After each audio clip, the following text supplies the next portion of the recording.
morning and welcome everyone. My name is Nilushi Karunaratne and I'm an editor at BloombergNEF. I spend my days immersed in all things energy transition. As the world gets serious about addressing climate change, governments and corporations are ramping up their decarbonisation goals. Today's discussion is going to focus on how businesses are approaching the energy transition and formulating their strategies to become cleaner and greener. At the start of this year, can't hear you anymore. over 2,200 companies, which cover a third of the global economy's market capitalization, were working with a Science-Based Targets initiative to reduce their emissions in line with the goals of the Paris Agreement. That number has since grown to over 3,200 companies. As the momentum gathers, we're also going to explore whether the calculus has changed at all in light of recent events, as energy costs and inflation take off, and there's a heightened focus on energy security. What does a sustainable and resilient future look like for corporations? We have a wonderful panel of guests to unpack these issues today. Joining me here on stage is Kishore Jayaraman, who's Rolls-Royce's president in India and South Asia, Saif Malik, who's global head of global subsidiaries and head of client coverage in the UK at Untitled Chapter, and Barry Gardiner, who's an MP here in the UK. And fingers crossed with the wonders of technology, we also have with us Kanika Chawla, who is program manager at UN Energy, and Anita George, who is a CEO of Edhina Capital Investors. Thank you all for joining us. So I'd first like to look at some of the main elements of corporation sustainability strategies and how much the path to a greener future relies on existing commercialized technologies versus more nascent solutions that are being developed. Kishore, perhaps I could turn to you first as our corporate voice on this panel to hear more about how Rolls-Royce is approaching the climate conundrum and the technologies that you're leaning into. Okay, thank you very much. It's a pleasure to be here. And when I thought about this question and I said, how do I want to start answering this question? It's a small question with a very long answer to it. But I think I'd say the 3 I's are very important for us to understand. And I think the first one is intent, the second one is implement, and the third one is innovate. I think corporates today are looking to see how to move from the intent phase into the implement phase. There was a time we talked about sustainability, we talked about climate change. It's been a topic there for quite some time. And people are trying to generate this interest, and they were trying to make sure that they are able to comprehend it and see what can I do to be that difference. And I think today corporates are at that stage where they are able to look at it and say, this is what I want to do. And in that vein, when we look at it in Rolls-Royce, I think the first thing that comes to mind is look at our existing products and services and say, what is it we can do in order to make sure that our existing products and services would contribute towards the UN Net Zero Charter. And when we look at it from that point of view, we look at civil aerospace business, the defense business, and the power systems business. In the aerospace world itself, you look at alternate fuels. Today, whatever fossil fuels we are using in order to fly people from point A to point B, tomorrow we'll use sustainable alternate fuels. And when we use the SAFs, as we call it, I think what it does is it reduces the emissions by a large degree. But this is to show an intermediate milestone. So this is to say that here is something that we are implementing that today has an impact towards net zero. That's the journey we start and implement today. And then we have to look at the innovate phase. And we have to say, what is it that we want to innovate into the future? And so we looked at digital technologies and electrification technologies. And when you look at digital and electrical as 2 platforms for us, with the cloud computing, with the computing power, with the amount of data available to us, we're able to do a lot of research and analysis without actually having to go out there and start looking at it and saying how to implement this. But now we can innovate using this data. We can bring newer products to the market, and we are looking at electrical aircrafts. We are looking at hybrid aircrafts. We are looking at hybrid power systems, reciprocating engines. We are looking at a way so that by 2023, all our products and services will be able to work on sustainable aviation fuels, alternate fuels. And when we are able to do this by 2023, by 2030, all our products and services, everything that's new that's going to come about is going to be able to use sustainable alternate fuels. So now we got a journey up to 2030. Now we got to look at 2050. Then we look at the electrical aircraft. Then we look at the microgrids. Then we look at all different other solutions that we can bring to the marketplace and make sure that we are net zero, if possible, totally net zero, if not totally compliant, and move in that journey into 2050. So I think corporates have to look at it as these 3 I's. They have to look at it as intent, implement, and innovate. I'd like to bring Anita in at this point. How are you seeing corporates tackle the issue of sustainability? Are they sort of following a similar framework that Kishore's laid out? Thank you. It's firstly great to be here, and Kishore, especially to see you after a long time. Pleasure, Anita. Pleasure's mine. Yes. I really like your 3 eyes, and if I can digress for just half a second, I asked myself the question of what can I do to make that difference. So I quit my job and have taken my 30-year of investing in sustainability to, alongside my co-founders, found a fund, Edhina, and we are focusing really on climate and technology. And the reason why I want to bring technology into focus very much so as what Kishore also said, is that for corporates, now it's not just the tech firms or the IT-enabled firms or the retail consumer online firms, but I think technology has gone from being specific to being ubiquitous in the sense that everything today has to have some form of digitization and a digital persona that in which both the incumbents and the new startups and up-and-coming companies have to really transform themselves. And in my view, this is not just now a matter of choice, or should we or should we not as corporates. I think almost every corporate who wants to survive and be part of the solution and not the problem have to really look at climate and their net zero commitments in a very serious way.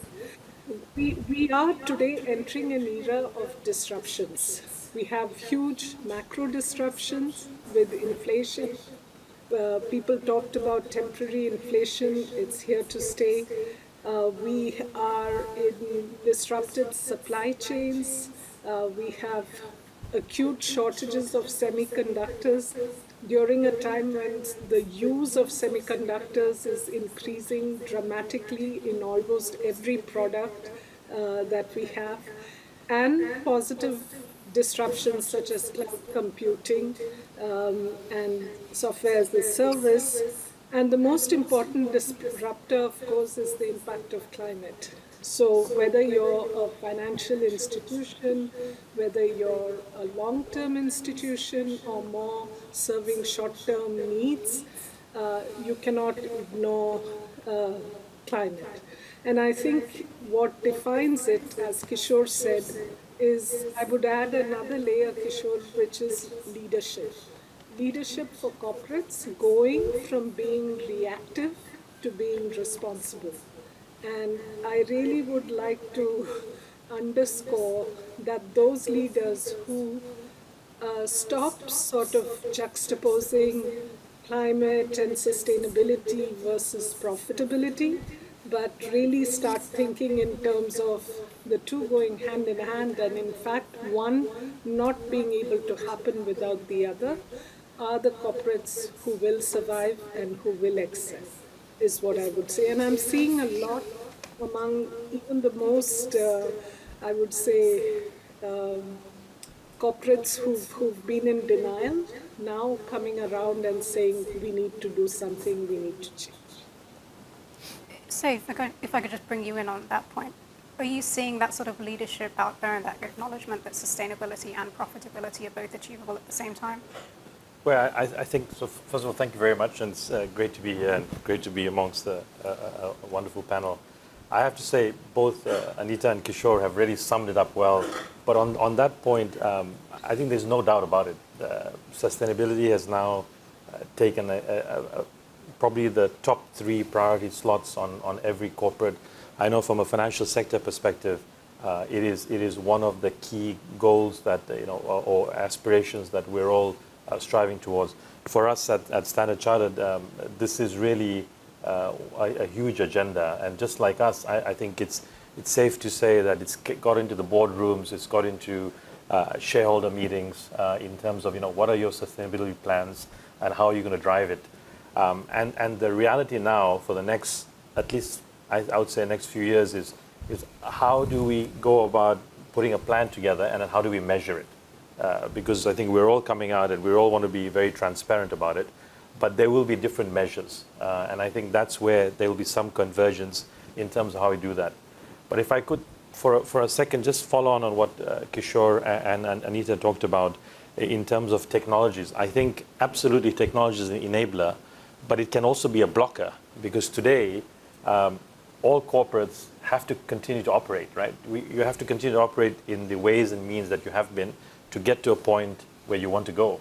And I guess that's why we have sort of a net zero objective, because it does mean that there will be carbon emissions that will go out, and then you sort of bring it down. So I think that's one key part.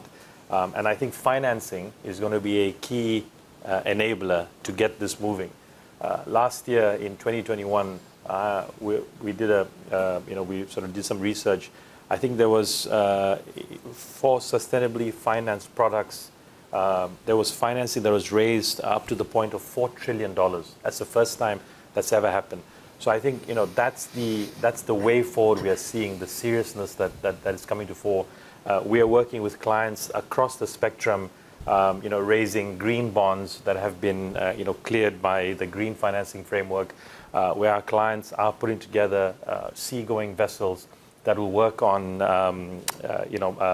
methanol by sort of 2024. These are really bold steps that clients and corporates are taking to put in the technologies. But unfortunately, at the moment, we have to carry on moving where we are, because otherwise we won't be able to do that. I think Kishore mentioned even aviation. It's such an important sector for global trade, for travel amongst for the masses. We can't stop that today while the technologies get in place. So I think from a financial institution point of view, the financing and how we evolve and develop that financing is going to be absolutely critical. And we hope everyone can play a role in that, both private sector but also at the public sector level, because that is that's the catalyst that will be needed. Actually, financing and kind of that public-private debate is something we're going to circle back around to. First of all, I'd like to dig into how the challenge of greening your business differs across the globe. How much of a company's ability to lower its emissions depends on where you are? For example, clean energy procurement or access to low-carbon solutions will be simpler in some countries versus others. What's your view on this sort of potentially uneven corporate landscape and how any potential barriers can be overcome? Kanika, I don't know if you'd like to weigh on this one first. Yeah, thank you. Thank you so much for having me. It's a real privilege to be a part of this illustrious panel. And I think on that question, that's exactly right. I mean, there is a learning curve that we have seen in different parts of the world that is not identical to each other. And this is not, just a learning curve of technology, but rather a learning curve also of capital. So as you were just hearing, that the numbers, while aggregate global investment numbers are staggering, and the share of that in developing countries is now perhaps rising and better than it has ever been before. But even within that, there are kind of, leading markets and lagging markets. And there is a lot of work that needs to be done to make those lagging markets more attractive. And this is really where public money becomes really important and interesting, because it is the role of concessional and public money, whether domestic or international public money, to make the case, so to speak. And this can be in the form of supporting capacity building in countries, in the form of kind of, in improvements in regulation. And this is financial regulation alongside, some of the energy or climate aligned sectors regulation. And we tend to think about this very much as, how do we fix the sectors that are going to become recipients of green finance? But I think it's also very much about, how do you fix the financial regulation to keep pace with the changing investment and environment. And a lot of financial regulation has not, in fact, kept pace with the policy decision making. And this is true in countries around the world. So I think that there is, in fact, a role for all the different types of stakeholders to play. And when even one of those partners kind of lags behind, there is a challenge. Having said that, I'd also like to kind of come in on one other element of translating intent into action, because we started off this discussion with the very important point around intent. And I think that's absolutely the right starting point. And a lot of work has been done in the last few years or last half decade at the minimum, where company after company and in sector after sector has made their intent quite clear. I mean, you're almost going to be starved to find an annual report of any company that does not mention net zero or sustainability in some shape or form. I think, though, a lot more work needs to be done in the how you're going to get there. There is very little in terms of any evidence that we have seen on the kinds of actions in the near term, or the pathways that actually lead to some of these deep decarbonization commitments that companies have put forward. And I think the minute we get into that how, the role of the other partners, whether it's governments, whether it's regulators, whether it's the financial sector, all become much more important, and the kind of deep interlinkages become more apparent, which actually will make the difference in the pace between different parts of the world. Whether you'd like to weigh on this, are we seeing the same level of intent in corporations around the world in different regions, and the ability to kind of achieve those ambitions as well? Yeah, just a few quick points. I mean, just the fact that if you look at the different net zero commitments that have been made by 3 countries, if we look, UK is by 2050, China 2060, and India 2070. So right there's a bit of divergence, and between China and India, these are one of the largest sort of emitters to sort of the greenhouse gases and other aspects that is affecting climate change. So it's about how do we converge and get the thinking right. I am born in Zambia, in Southern Africa, and the reality is that in Africa today there's the same pledge and same push to say, get your commitments in place, where as Africa on a whole, as a contributor to any of this on the climate side is very, very small from a comparative perspective. So it's how do we ensure that some of these emerging markets are having the right discussions and are moving towards fair commitments, especially with the larger markets. We've identified that there could be close to $100 trillion financing gap on sort of getting a lot of these countries to that level. How does emerging markets, how do they finance that?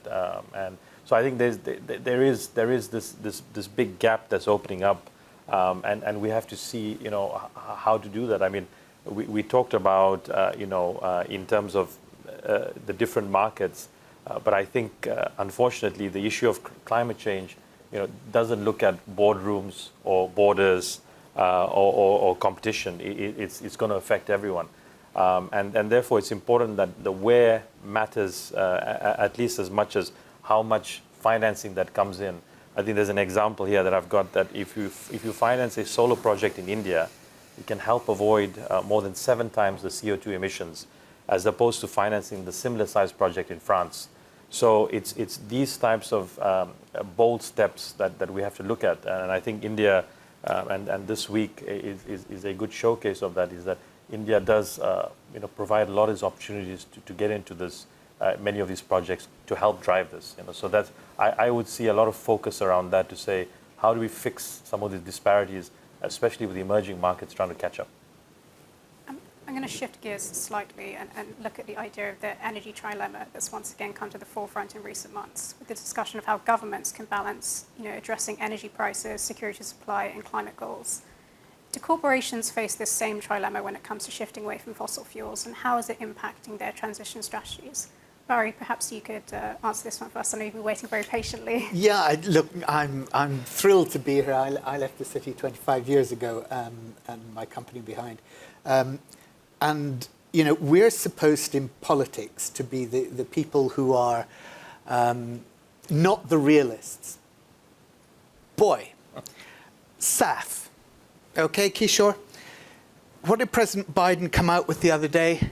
He said 3 billion gallons of SAF by 2030. What does the UK government come out with?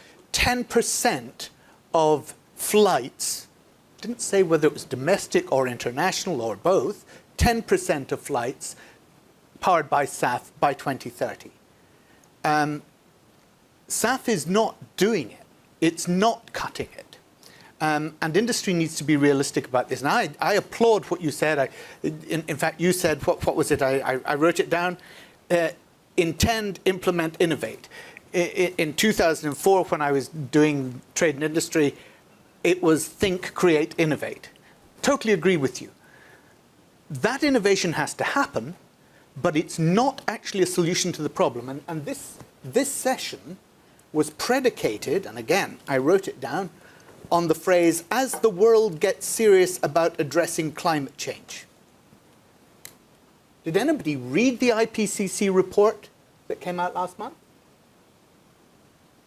You know, a couple of years ago, we thought we had 12 years. We thought we had till 2030, 2032, actually, to get on a trajectory, to peak and get on a trajectory that was going to keep us within the 1.5 degree threshold. We're now told that, sorry, that was wrong. The scientists, and they're the people that I think we need to be listening to, the scientists have said, actually, it's 2025, 3 years.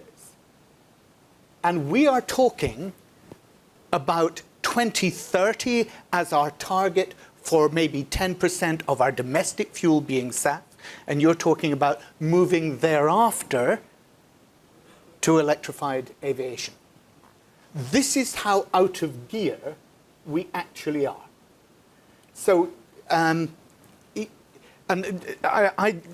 Saif, I love what you said, and I love what you said about measurement and data and financing as the key enabler. And of course, we've got to mobilize that finance. But the other thing is, this is not simply climate.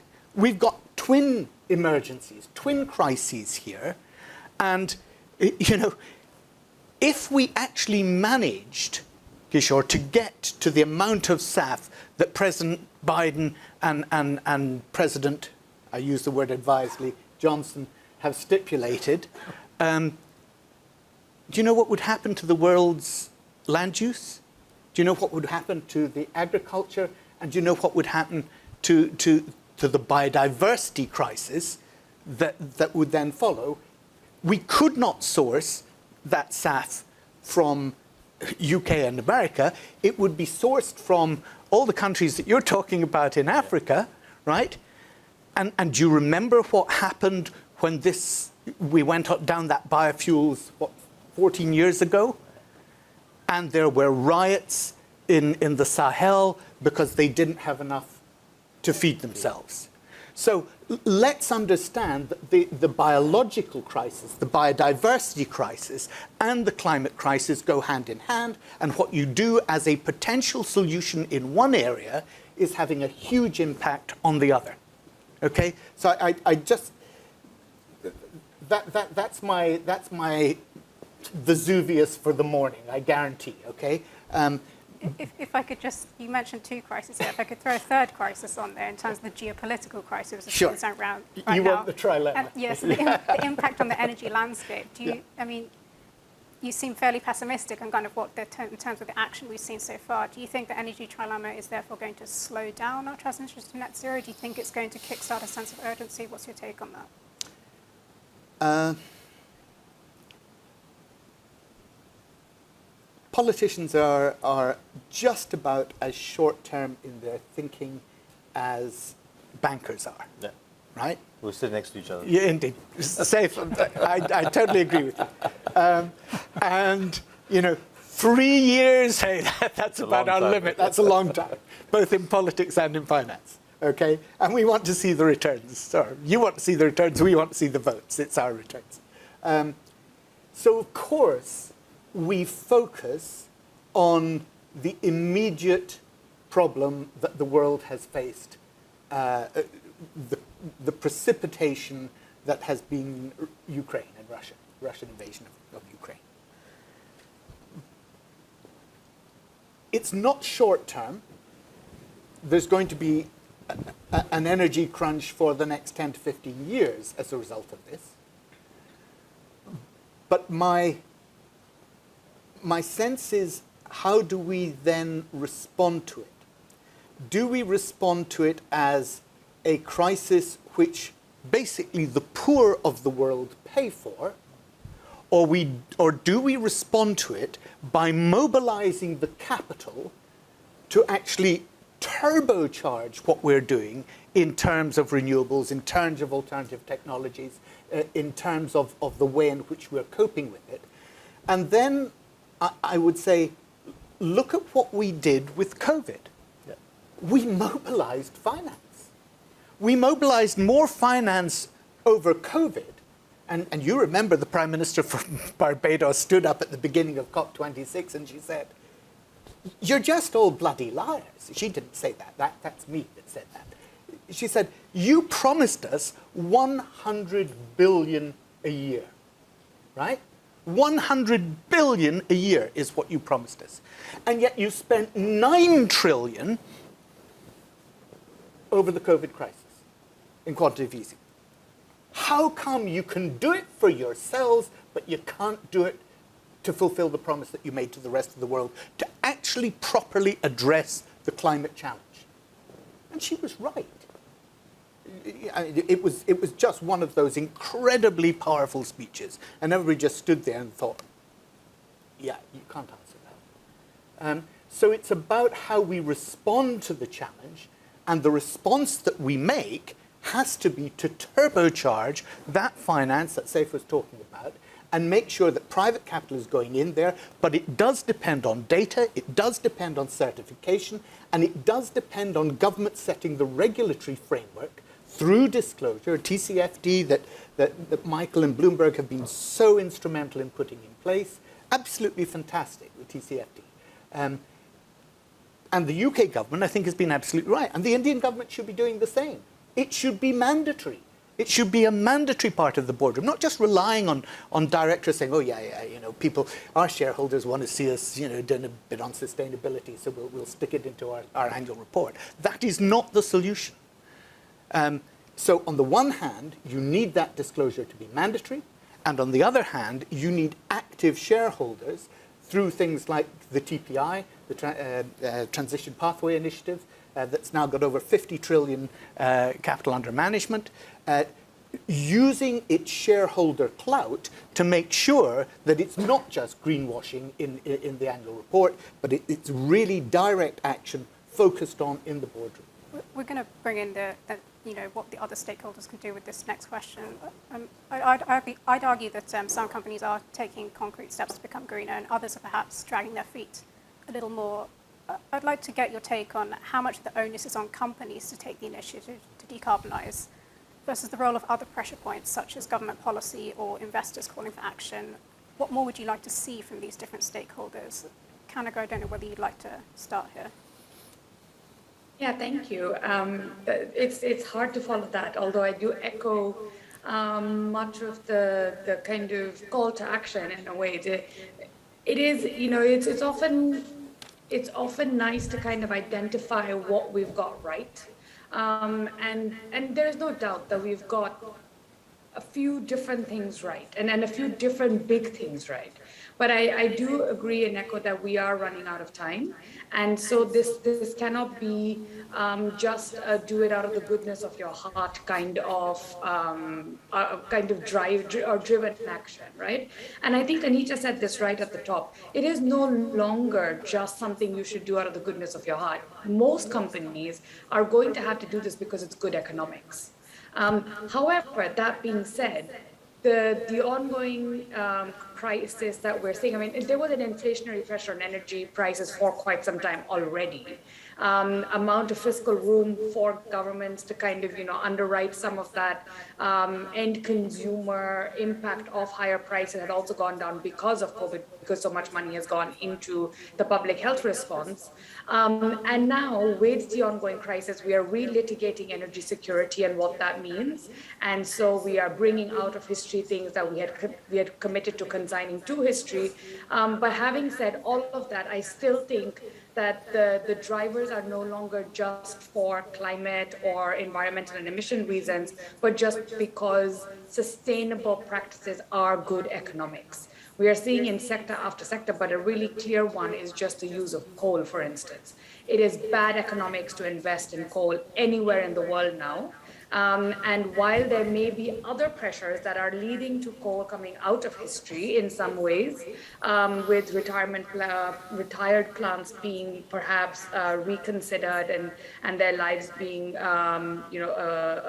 given a new lease of life, it's still not good economics for banks, right? So we're seeing that any exposure to things like coal, et cetera, are leading to low returns, stranded assets. The same is true in many parts of the world for large gas infrastructure that has not yet been built. And prices in countries like Sri Lanka, which is predicated very much on kind of issues around spikes in fuel prices and a great import dependence, are all really opening up the door in many ways for an enhanced action. As the prices in the oil, gas, and coal markets have all gone up, it makes renewables look much, much, much better. It makes battery storage more viable, even in a solar plus storage kind of scenario.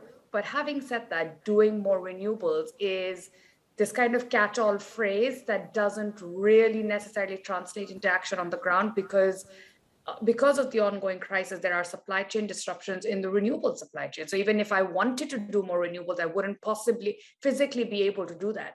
And the full extent of the time as well as cost implications of these challenges is not yet known. And it isn't anything that's going to ease up anytime soon. There will be added on to that, continuing from your trilemma question, critical mineral resources and how they're going to be hit because of the changing geopolitics. So I think that there needs to definitely be drivers other than just cost drivers as well.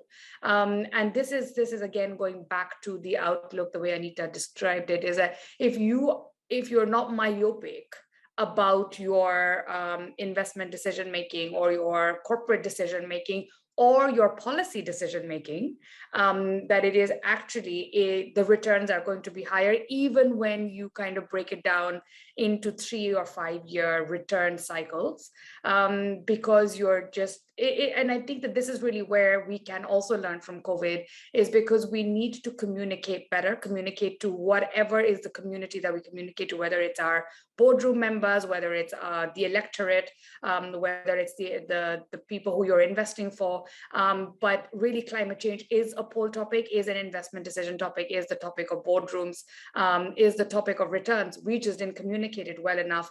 And we often excuse ourselves to say the science is too complicated. But really, if COVID has taught us anything, it is that when it is existential, we learn the science very quickly. We just don't communicate effectively how existential this challenge is, and also how all-pervasive it is. You can't just put it in a box and say, in today's board meeting, we will be dealing with climate change issues. All issues are climate change issues.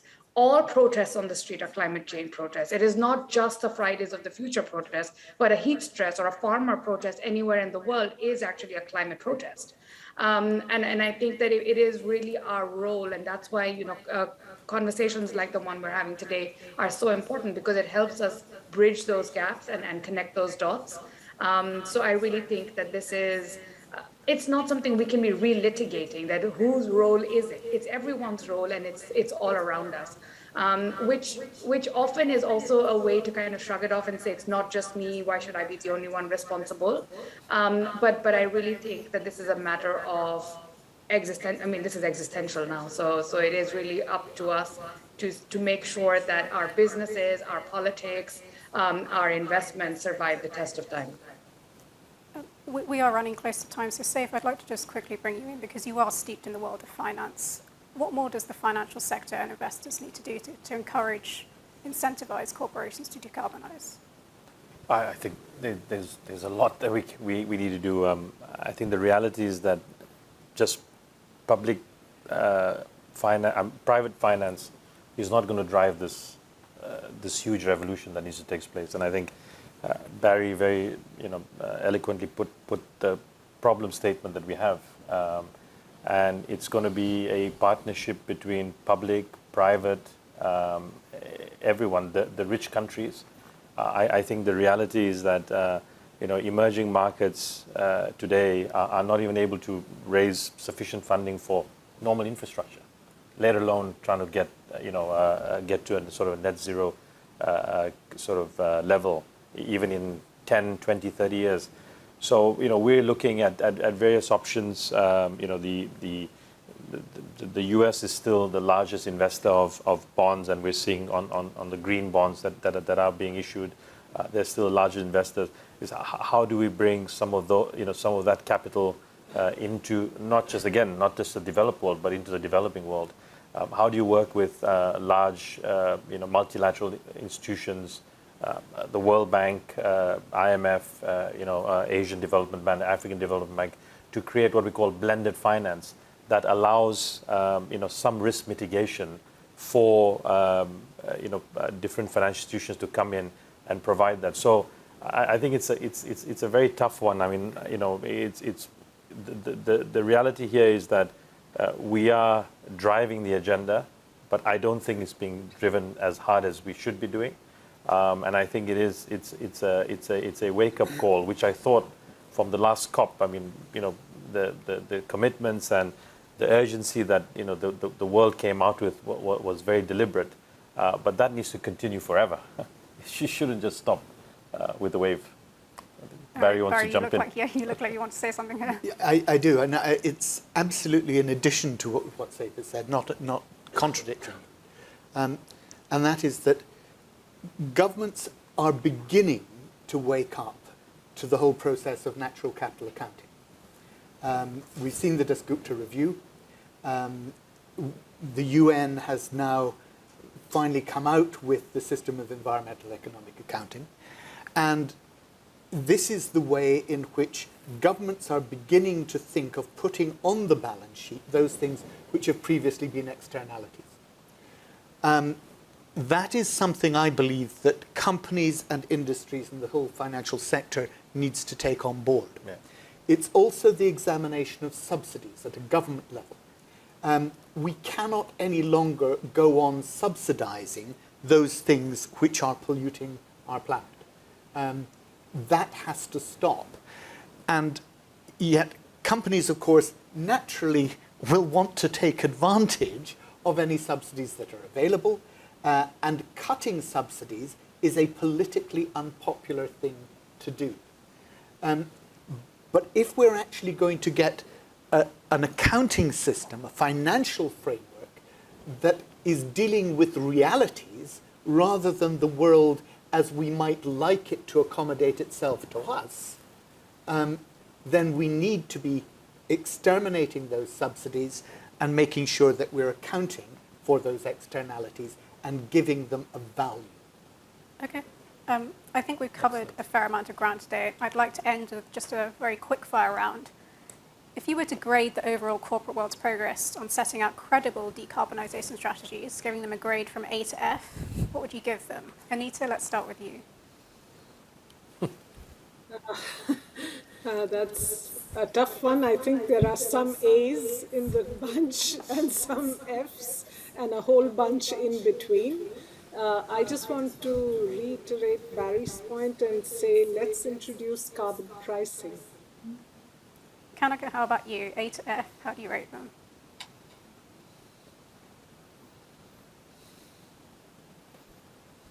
Kanika, that was for you. A to F, how would you rate the corporation's decarbonisation strategies?